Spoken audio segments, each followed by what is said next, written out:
ಸ್ನೇಹಿತರೆ, ಮೀಡಿಯಾ ಮಾಸ್ಟರ್ಸ್ಗೆ ಸ್ವಾಗತ ಸುಸ್ವಾಗತ. ಗೆಳೆಯರೆ, ಭಾರತ ಮತ್ತು ಕೆನಡಾ ನಡುವಿನ ಸಂಬಂಧಗಳು ಸರಿ ಹೋಗುತ್ತವಾ?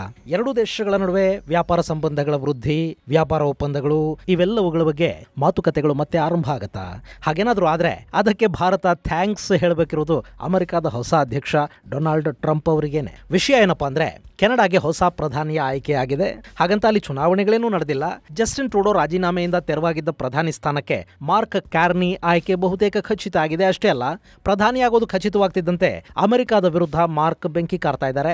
ಬೇರೆ ಬೇರೆ ದೇಶಗಳ ಜೊತೆಗಿನ ಸಂಬಂಧ ಸುಧಾರಣೆಯ ಮಾತಾಡಿದ್ದಾರೆ. ಹಾಗೆ ಭಾರತದ ಜೊತೆಗೆ ಕೂಡ ಕೆನಡಾದ ಹಳಸಿದ ಸಂಬಂಧಗಳನ್ನ ಮತ್ತೆ ಸರಿಪಡಿಸ್ಕೊಳ್ಳೋದಕ್ಕೆ ನಾವು ಪ್ರಯತ್ನ ಮಾಡ್ತೀವಿ ಅನ್ನೋ ಸೂಚನೆಯನ್ನ ಮಾರ್ಕ್ ಕ್ಯಾನ್ರಿ ಕೊಟ್ಟಿದ್ದಾರೆ. ಹಾಗಾದ್ರೆ ಯಾರು ಕೆನಡಾದ ಈ ಹೊಸ ಪ್ರಧಾನಿ? ಅಲ್ಲಿ ಪ್ರಧಾನಿ ಆಯ್ಕೆ ಹೇಗ್ ಮಾಡ್ತಾರೆ? ಕ್ಯಾನ್ರಿ ಅಮೆರಿಕದ ವಿರುದ್ಧ ಹೇಳಿರುವುದೇನು? ಬನ್ನಿ ನೋಡೋಣ.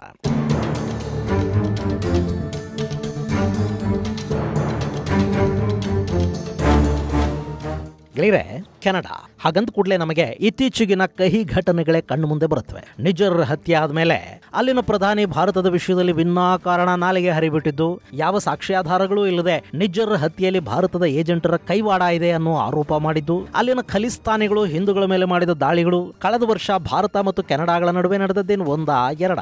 ಈಗ ಅಲ್ಲಿನ ಪ್ರಧಾನಿಯಾಗಿದ್ದ ಟ್ರೂಡೋ ಜನರ ವಿಶ್ವಾಸವನ್ನ ಕಳ್ಕೊಂಡಿದ್ದಾರೆ. ಜನಪ್ರಿಯತೆಯ ಕುಸಿತದ ಕಾರಣಕ್ಕೆ ಟ್ರೂಡೋ ವಿರುದ್ಧ ಅವರದೇ ಪಕ್ಷದ ಸಚಿವರು, ಸಂಸದರು ಅಸಮಾಧಾನವನ್ನು ವ್ಯಕ್ತಪಡಿಸಿದ್ರು. ಟ್ರೂಡೋ ರಾಜೀನಾಮೆಗೆ ಅಲ್ಲಿ ಸಹಿ ಸಂಗ್ರಹ ಅಭಿಯಾನ ಆಯಿತು. ಟ್ರೂಡೋ ಅವರ ಅಲ್ಪಮತದ ಸರ್ಕಾರಕ್ಕೆ ಬೆಂಬಲ ಕೊಟ್ಟಿದ್ದ ನ್ಯೂ ಡೆಮೊಕ್ರೆಟಿಕ್ ಪಾರ್ಟಿ ತನ್ನ ಬೆಂಬಲವನ್ನು ವಾಪಸ್ ಪಡ್ಕೊಳ್ತು. ಈ ಎಲ್ಲ ಘಟನೆಗಳ ಹಿನ್ನೆಲೆಯಲ್ಲಿ ಇತ್ತೀಚೆಗೆ ಟ್ರೂಡೋ ತಾವು ರಾಜೀನಾಮೆ ಕೊಡುವುದಾಗಿ ಹೇಳಿದರು. ಹೊಸ ಪ್ರಧಾನಿಯ ಆಯ್ಕೆ ಆಗೋವರೆಗೆ ಮಾತ್ರ ಈ ಹುದ್ದೆಯಲ್ಲಿರ್ತೀನಿ, ಹೊಸ ಪ್ರಧಾನಿಯನ್ನ ಆರಿಸಿಕೊಂಡು ಕೂಡಲೇ ನಾನು ಕುರ್ಚಿ ಬಿಟ್ಟು ಹೋಗ್ತೀನಿ ಅನ್ನೋ ಮಾತುಗಳನ್ನು ಟ್ರೂಡೋ ಹೇಳಿದರು. ಈಗಲೇ ಲಿಬರಲ್ ಪಕ್ಷದ ಹೊಸ ನಾಯಕರಾಗಿ ಕೆನಡಾದ ಹೊಸ ಪ್ರಧಾನಿಯಾಗಿ ಮಾರ್ಕ್ ಕಾರ್ನಿ ಆಯ್ಕೆ ಆಗಿದ್ದಾರೆ. ಹಾಗಂತ ಕೆನಡಾದಲ್ಲಿ ಹೊಸ ಪ್ರಧಾನಿ ಅಂದ್ರೆ ಚುನಾವಣೆಗಳು ನಡೆದು ಹೊಸ ಸರ್ಕಾರ ಅಸ್ತಿತ್ವಕ್ಕೆ ಬಂದು ಅದರ ಹೊಸ ಪ್ರಧಾನಿ ಆಯ್ಕೆಯಾಗಿರುವುದಲ್ಲ. ಅಲ್ಲಿನ ಹಾಲಿ ಪ್ರಧಾನಿಯ ರಾಜೀನಾಮೆಯಿಂದ ತೆರವಾದ ಸ್ಥಾನಕ್ಕೆ ಅವರು ಹೊಸ ನಾಯಕನನ್ನ, ಹೊಸ ಪ್ರಧಾನಿಯನ್ನ ಆಯ್ಕೆ ಮಾಡಿಕೊಂಡಿದ್ದಾರೆ.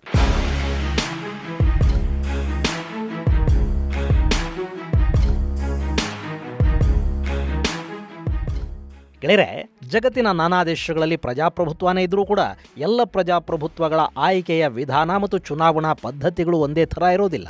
ಈಗ ಅಮೆರಿಕಾದಲ್ಲಿ ಕೂಡ ಪ್ರಜಾಪ್ರಭುತ್ವ ಇದೆ. ಅಲ್ಲಿ ಪ್ರಧಾನಿ ಇಲ್ಲ, ಅಧ್ಯಕ್ಷ ಸರ್ಕಾರದ ಮುಖ್ಯಸ್ಥ ಆಗಿರ್ತಾನೆ. ಭಾರತದಲ್ಲಿ ಆಡಳಿತಾತ್ಮಕ ಮುಖ್ಯಸ್ಥನಾಗಿರುವುದು ಪ್ರಧಾನಿ. ಹಾಗೆ ಕೆನಡಾದಲ್ಲಿ, ಬ್ರಿಟನ್ನಲ್ಲಿ, ಆಸ್ಟ್ರೇಲಿಯಾ ಮುಂತಾದ ದೇಶಗಳಲ್ಲಿ ಕೂಡ ಸರ್ಕಾರಗಳ ಮುಖ್ಯಸ್ಥರು ಪ್ರಧಾನಿಗಳೇ.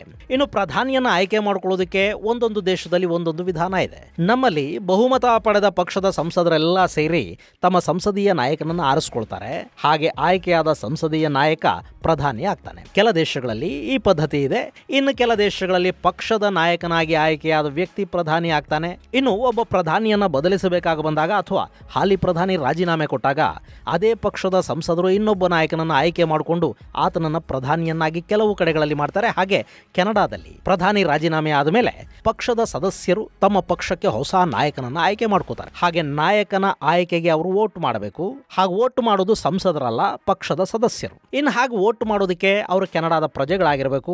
ಪಕ್ಷದ ಸದಸ್ಯರಾಗೋದಕ್ಕೆ ಯಾವ ಹಣನೂ ಕೊಡಬೇಕಿಲ್ಲ. ಆದರೆ ಸದಸ್ಯತ್ವವನ್ನು ನೋಂದಾಯಿಸಿಕೊಳ್ಳಬೇಕು. ನಾವು ವೋಟ್ ಮಾಡ್ತೀವಿ ಅಂತ ನೋಂದಾವಣೆ ಮಾಡಿಕೊಂಡ ಪಕ್ಷದ ಸದಸ್ಯರು ತಮ್ಮ ಪಕ್ಷದ ಮುಂದಿನ ನಾಯಕ ಯಾರಾಗಬೇಕು ಅನ್ನೋದಕ್ಕೆ ವೋಟ್ ಮಾಡ್ತಾರೆ. ಇನ್ನು ಈ ಬಾರಿ 4 ಲಕ್ಷ ಮಂದಿ ಮತ ಚಲಾಯಿಸೋದಕ್ಕೆ ನೋಂದಣಿ ಮಾಡಿಕೊಂಡಿದ್ರಂತೆ. ಹಾಗೆ ಪ್ರಧಾನಿ ಹುದ್ದೆಗೆ 3 ಅಭ್ಯರ್ಥಿಗಳಲ್ಲಿ ಕಣದಲ್ಲಿದ್ದರು. ಆ ಪೈಕಿ ಒಬ್ಬರು ಈ ಹಿಂದೆ ಟ್ರೂಡೋ ಸಚಿವ ಸಂಪುಟದಲ್ಲಿ ಹಣಕಾಸು ಸಚಿವರಾಗಿದ್ದ ಕ್ರಿಸ್ಟಿಯಾ ಫ್ರೀಲ್ಯಾಂಡ್, ಹಾಗೆ ಮಾಜಿ ಕ್ಯಾಬಿನೆಟ್ ಸಚಿವೆ ಕರೀನಾ ಗೌಲ್ಡ್ ಕೂಡ ಸ್ಪರ್ಧೆಯಲ್ಲಿದ್ದರು. ಇಲ್ಲಿ ಮಾರ್ಕ್ ಕಾರ್ನಿ ಅತಿ ಹೆಚ್ಚು ಮತಗಳನ್ನು ಗಳಿಸಿದ್ರೆ 2ನೇ ಸ್ಥಾನದಲ್ಲಿ ಕ್ರಿಸ್ಟಿಯಾ ಫ್ರೀಲ್ಯಾಂಡ್ ಕಾಣಿಸ್ಕೊಂಡಿದ್ದಾರೆ. ಗೆಳೆಯರೆ, ಈ ಮಾರ್ಕ್ ಕೆನಡಾದ ಸೆಂಟ್ರಲ್ ಬ್ಯಾಂಕ್ ನ ಗವರ್ನರ್ ಆಗಿದ್ದವರು. ಸೆಂಟ್ರಲ್ ಬ್ಯಾಂಕ್ ಅಂದ್ರೆ ನಮ್ಮಲ್ಲಿ ರಿಸರ್ವ್ ಬ್ಯಾಂಕ್ ಇದೆಯಲ್ಲ, ಹಾಗೆ ಅದರ ಗವರ್ನರ್ ಆಗಿ 2008ರಿಂದ 2013ರವರೆಗೆ ಈ ಮಾರ್ಕ್ ಕೆಲಸ ಮಾಡಿದ್ದಾರೆ. ಹಾಗೆ ಬ್ಯಾಂಕ್ ಆಫ್ ಇಂಗ್ಲೆಂಡ್ ನ ಗವರ್ನರ್ ಆಗಿ 2013ರಿಂದ 2020ರವರೆಗೆ ಕಾರ್ಯನಿರ್ವಹಿಸಿದ್ದಾರೆ. ಬ್ಯಾಂಕ್ ಆಫ್ ಇಂಗ್ಲೆಂಡ್ ಮುಖ್ಯಸ್ಥನಾದ ಮೊದಲ ಬ್ರಿಟಿಷೇತರ ವ್ಯಕ್ತಿ ಎನ್ನುವ ಹೆಗ್ಗಳಿಕೆಗೆ ಕೂಡ ಮಾರ್ಕ್ ಪಾತ್ರ ಆಗಿದ್ದಾರೆ.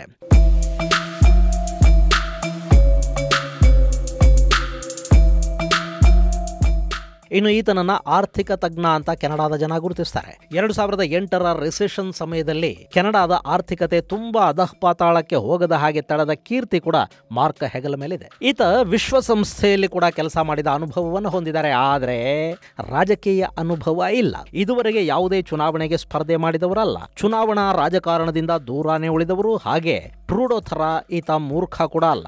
ಟ್ರೂಡೋದು ಅತಿ ಎಡಪಂಥ, ಹಾಗೆ ಅಧಿಕಾರಕ್ಕಾಗಿ ಯಾರನ್ನ ಬೇಕಾದರೂ ಓಲೈಸುವ ಅವಕಾಶವಾದಿ ಪಂಥ. ಆದರೆ ಈ ಮಾರ್ಕ್ ಹಾಗಲ್ಲ.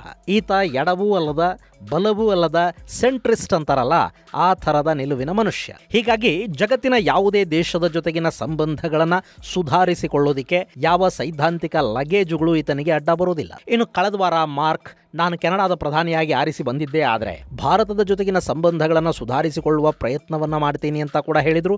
ಅದರ ಅಗತ್ಯ ಹಾಗೂ ಅನಿವಾರ್ಯ ಎರಡೂ ಕೆನಡಾಗಿದ್ದೇ ಇದೆ.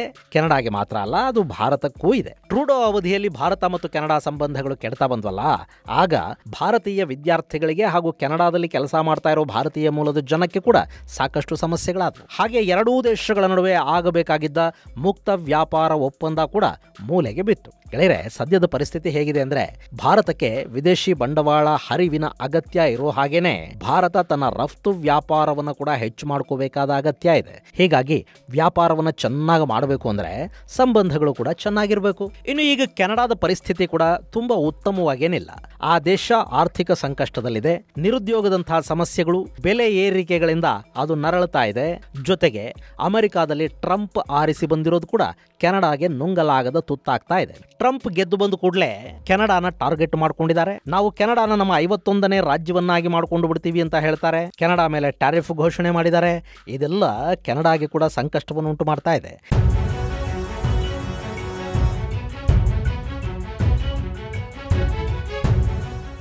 ಇಲ್ಲಿ ಕೆನಡಾ ಅಮೆರಿಕ ಜೊತೆ ಅತಿ ಹೆಚ್ಚು ವ್ಯಾಪಾರವನ್ನು ಮಾಡುತ್ತೆ. ಅವರ ಅತಿ ಹೆಚ್ಚು ರಫ್ತುಗಳು ಕೂಡ ಅಮೆರಿಕಾಗೆ ಇವೆ. ಈ ಡಿಪೆಂಡೆನ್ಸಿಯನ್ನ ಅಮೆರಿಕ ಶೋಷಣೆ ಮಾಡೋದಕ್ಕೆ ಹೋಗ್ತಾ ಇದೆ. ಹೀಗಾಗಿ ಕೆನಡಾ ಈಗ ಅಮೆರಿಕಾನ ಹೊರತುಪಡಿಸಿ ಜಗತ್ತಿನ ಇನ್ನಿತರ ದೇಶಗಳ ಜೊತೆಗಿನ ವ್ಯಾಪಾರ ಸಂಬಂಧಗಳನ್ನ ಗಟ್ಟಿ ಮಾಡ್ಕೋಬೇಕು. ಅಮೆರಿಕಾಗೆ ಪರ್ಯಾಯವನ್ನು ಅವರು ಹುಡುಕೋಬೇಕು. ಅದಕ್ಕಾಗಿ ಈಗ ಜಗತ್ತಿನ ಎಲ್ಲ ದೇಶಗಳ ಜೊತೆಗೂ ಅವರು ಸಂಬಂಧ ಸುಧಾರಣೆಗೆ ಮುಂದಾಗ್ತಾರೆ. ಈಗ ಮಾರ್ಕ್ ಹೇಳ್ತಾ ಇರೋದು ಕೂಡ ಅದನ್ನೇ. ಇನ್ನು ಪಕ್ಷದ ನಾಯಕನಾಗಿ ಆಯ್ಕೆಯಾದ ಕೂಡಲೇ ಮಾರ್ಕ್ ಅಮೆರಿಕಾದ ಮೇಲೆ ಕಿಡಿಕಾರಿದ್ದಾರೆ. ಅಮೆರಿಕಾದ ಟ್ಯಾರಿಫ್ ಅನ್ನು ನಾವು ಸಹಿಸೋದಿಲ್ಲ. ಅಕಸ್ಮಾತ್ ಅಮೆರಿಕ ಕೆನಡಾ ಜೊತೆ ವ್ಯಾಪಾರ ಯುದ್ಧಕ್ಕಿಳಿದ್ರೆ ಅದರಲ್ಲಿ ಗೆಲ್ಲೋದು ನಾವೇ ಹೊರತು ಅಮೆರಿಕ ಅಲ್ಲ ಅಂತ ಅಬ್ಬರಿಸಿದ್ದಾರೆ. ಅಗತ್ಯ ಬಿದ್ರೆ ನಾವು ಕೂಡ ಅಮೆರಿಕಾದ ಮೇಲೆ ಟ್ಯಾರಿಫ್ ಹಾಕ್ತೀವಿ. ಬೇರೆ ದೇಶಗಳ ಜೊತೆಗೆ ಸಂಬಂಧ ಸುಧಾರಣೆ ಮಾಡಿಕೊಂಡು ವ್ಯಾಪಾರಕ್ಕೆ ಹೊಸ ಹಾದಿಯನ್ನು ಹುಡುಕ್ತೀವಿ. ಅಮೆರಿಕಾಗೆ ನಮ್ಮನ್ನ ಗೌರವಿಸೋದನ್ನ ನಾವು ಕಲಿಸ್ತೀವಿ ಅನ್ನೋ ಥರದ ಮಾತುಗಳನ್ನ ಮಾರ್ಕ್ ಆಡಿದ್ದಾರೆ. ಇನ್ನು ಈ ಹೊಸ ನಾಯಕನ ಮುಂದೆ ಸಾಕಷ್ಟು ಚಾಲೆಂಜುಗಳು ಇವೆ. ಕೆನಡಾದಲ್ಲಿ ಬೆಲೆ ಏರಿಕೆಯನ್ನು ನಿಯಂತ್ರಿಸಬೇಕಿದೆ. Housing, clean energy, climate change ಮುಂತಾದವುಗಳ ಬಗ್ಗೆ ಗಮನ ಹರಿಸಬೇಕಿದೆ. ಅಲ್ಲಿನ ಆರ್ಥಿಕ ಶಿಸ್ತನ್ನು ಕಾಪಾಡಬೇಕಾಗಿದೆ. ಅದಕ್ಕಾಗಿ ಸರ್ಕಾರಿ ನೌಕರರ ವೇತನಗಳನ್ನು ಕಡಿಮೆ ಮಾಡೋ ಬಗ್ಗೆ ಮಾರ್ಕ್ ಮಾತಾಡಿದ್ದಾರೆ. ಇದೆಲ್ಲದರ ಜೊತೆಗೆ ಮುಂದೆ ಬರುವ ಕೆನಡಾ ಚುನಾವಣೆಯಲ್ಲಿ ಪಕ್ಷವನ್ನು ಮುನ್ನಡೆಸಬೇಕಾಗಿದೆ ಕೂಡ. ಗೆಳೆಯರೆ, ಕೆನಡಾದಲ್ಲಿ ಸರಿಯಾದ ಸಮಯಕ್ಕೆ ಚುನಾವಣೆ ನಡೆದ್ರೆ ಇದೇ ವರ್ಷ ಅಕ್ಟೋಬರ್ 20ನೇ ತಾರೀಕು ಸಾರ್ವಜನಿಕ ಚುನಾವಣೆ ನಡೆಯಬೇಕು. ಆದರೆ ಲಿಬರಲ್ ಸರ್ಕಾರಕ್ಕೆ ಬಹುಮತ ಇಲ್ಲ. ಅವರಿಗೆ ಬೆಂಬಲ ಕೊಟ್ಟಿದ್ದ ಜಗಮೀತ್ ಸಿಂಗ್ ನೇತೃತ್ವದ ನ್ಯೂ ಡೆಮೊಕ್ರೆಟಿಕ್ ಪಾರ್ಟಿ ಬೆಂಬಲವನ್ನು ಹಿಂದಕ್ಕೆ ಪಡ್ಕೊಂಡಿದೆ. ಹೀಗಾಗಿ ಈಗಿರುವುದು ಅಲ್ಪ ಮತದ ಸರ್ಕಾರ. ಅದು ಅಲ್ಲಿನ ಪ್ರತಿಪಕ್ಷಗಳು ಅವಿಶ್ವಾಸ ಗೊತ್ತುವಳಿ ಮಂಡಿಸುವವರೆಗೆ ಮಾತ್ರ ಇರುತ್ತೆ. ಈ ಮಾರ್ಚ್ ಅಂತ್ಯದ ವೇಳೆಗೆ ಅಂಥದ್ದೊಂದು ಅವಿಶ್ವಾಸ ಗೊತ್ತುವಳಿಯ ಮಂಡನೆ ಕೂಡ ಅಲ್ಲಾಗಬಹುದು. ಕನ್ಸರ್ವೇಟಿವ್ ಪಕ್ಷದ ನಾಯಕ ಹಾಗೂ ಅಲ್ಲಿನ ಪ್ರತಿಪಕ್ಷ ನಾಯಕ ಪಿಯರ್ ಪಾಲಿಯವರ ಅವಿಶ್ವಾಸ ಮಂಡನೆ ಮಾಡಿ ಅದರಲ್ಲಿ ಗೆದ್ದು ಬಿಟ್ರೆ ಸರ್ಕಾರ ಯಾವಾಗ ಬೇಕಾದರೂ ಉರುಳಬಹುದು. ಹಾಗೇನಾದರೂ ಆದರೆ ಮತ್ತೆ ಕೆನಡಾ ಚುನಾವಣೆಗೆ ಹೋಗಬೇಕಾಗುತ್ತೆ. ಆ ಚುನಾವಣೆಯಲ್ಲಿ ಪಕ್ಷವನ್ನು ಮುನ್ನಡೆಸಬೇಕಾದ ಜವಾಬ್ದಾರಿ ಕೂಡ ಈ ಮಾರ್ಕ್ ಕ್ಯಾನ್ರಿ ಹೆಗಲ ಮೇಲೆ ಇರುತ್ತೆ. ಸದ್ಯಕ್ಕಲ್ಲಿ ಟ್ರೂಡೋ ಅವಿವೇಕಗಳು, ಅಸಾಮರ್ಥ್ಯದ ಕಾರಣದಿಂದಾಗಿ ಲಿಬರಲ್ ಪಕ್ಷದ ಜನಪ್ರಿಯತೆ ಕಡಿಮೆ ಆಗಿದೆ. ಕನ್ಸರ್ವೇಟಿವ್ ಪಕ್ಷದ ಪರ ಜನರ ಒಲವು ಹೆಚ್ಚಾಗಿದೆ. ಜೊತೆಗೆ ಡೊನಾಲ್ಡ್ ಟ್ರಂಪ್ ಬಗ್ಗೆ ಕೆನಡಾದ ಜನ ಸಿಟ್ಟು ಮಾಡ್ಕೊಳ್ತಾ ಇದ್ದಾರೆ. ಸೊ ಇಲ್ಲಿ ಟ್ರಂಪ್ ಅನ್ನ ಯಾರು ಎಷ್ಟು ಬೈತಾ ಹೋಗ್ತಾರೋ ಕೆನಡಾದ ಜನರ ಗಮನವನ್ನು ಅವರು ಅಷ್ಟು ಸೆಳೆಯೋದಕ್ಕೆ ಸಾಧ್ಯ ಆಗುತ್ತೆ ಮತ್ತು ಆ ಮೂಲಕ ಮತಗಳನ್ನು ಕೂಡ ಪಡೆಯೋದಕ್ಕೆ ಸಾಧ್ಯ ಆಗಬಹುದು ಅನ್ನೋದು ಅಲ್ಲಿನ ರಾಜಕೀಯ ಪಕ್ಷಗಳ ಲೆಕ್ಕಾಚಾರ. ಹೀಗಾಗಿನೇ ಲಿಬರಲ್ಸ್ ಮತ್ತು ನ್ಯೂ ಡೆಮೊಕ್ರೆಟಿಕ್ ಪಕ್ಷದ ನಾಯಕರೂ ಕೂಡ ಸಾಧ್ಯವಾದಷ್ಟು ಟ್ರಂಪ್ ವಿರುದ್ಧ ಮಾತಾಡ್ತಾ ಇದ್ದಾರೆ. ಇದು ಅಲ್ಲಿನ ಚುನಾವಣೆಯ ಮೇಲೆ ಯಾವ ರೀತಿಯ ಪರಿಣಾಮವನ್ನು ಬೀರುತ್ತೋ ಗೊತ್ತಿಲ್ಲ. ಆದರೆ ಕೆನಡಾಗೆ ಹೊಸ ಪ್ರಧಾನಿಯ ಆಯ್ಕೆ ಅಂತೂ ಆಗಿದೆ. ಟ್ರೂಡೋ ಅನ್ನೋ ಭಾರವನ್ನು ಆ ದೇಶ ಇಳಿಸ್ಕೊಳ್ತಾ ಇದೆ. ಮುಂದಿನದ್ದು ಮುಂದೆ ಅಷ್ಟೇ. ಇದು ಗೆಳೆಯರೆ, ಕೆನಡಾದ ಚುಕ್ಕಾಣಿ ಹಿಡಿಯಲಿರುವ ಹೊಸ ಪ್ರಧಾನಿಯ ಕುರಿತಾದ ಒಂದಷ್ಟು ಮಾಹಿತಿ. ಮುಂದಿನ ಸಂಚಿಕೆಯಲ್ಲಿ ಮತ್ತಷ್ಟು ವಿಶೇಷಗಳ ಜೊತೆ ಮತ್ತೆ ಭೇಟಿಯಾಗೋಣ. ಅಲ್ಲಿವರೆಗೆ ಜೈ ಹಿಂದ್, ಜೈ ಕರ್ನಾಟಕ.